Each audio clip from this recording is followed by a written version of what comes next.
এবার আমাদের থিম যেটা হয়েছে সেটা হচ্ছে বিফোর নির্বাণা।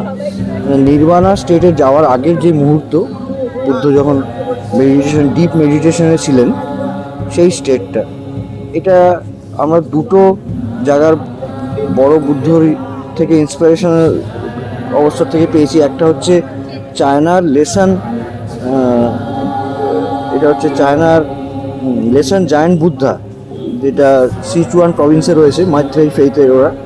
আর বিগ বুদ্ধা সেটা হচ্ছে মারাজিওয়া বুদ্ধা, এটা ফুকেটে থাইল্যান্ডের। এই দুটোর কম্বিনেশনের উপরে করেছি আমরা এবার থিমটা।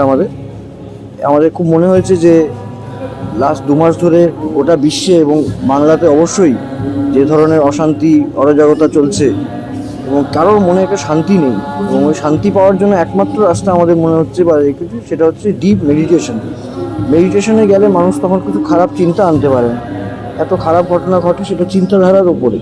সেই হিসাবে আমরা সবাইকে সাজেস্ট করব যে সবাই নিশ্চয়ই দিনের মধ্যে একবার বা যা কিছু 15 মিনিট হোক 10 মিনিট হোক মেডিটেট করুন।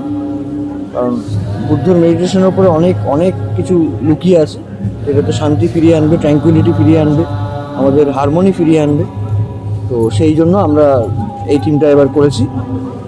এবং আমাদের সেই জন্য ঠাকুর যেটা দুর্গা প্রতিমার যেটা হয়েছে, সেটাও আমরা বজ্রায়না বুদ্ধিজমে তান্ত্রিক বুদ্ধা আছে, সেটা হচ্ছে স্পিরিচুয়াল এনার্জি ফোর্স দেয়। সেই হিসাবে মা দুর্গাও আমাদের মহিষাসুর মর্দিনী, এবং উনিও যেটা জেতেন একটা ইভিলের ওপরে গুড যেটা ট্রায়াম্ফ হয়, সেটার ওপরেই আমাদের এইবারের দুর্গার প্রতিমার বজ্রায়না বুদ্ধিজমে এটা আমরা এবার থিমটা করেছি, যাতে নেগেটিভ ফোর্সকে আমরা এড়াতে পারি স্পিরিচুয়াল ফোর্স, এবং পজিটিভ এনার্জি স্পিরিচুয়াল ফোর্সকে আমরা আনতে পারি।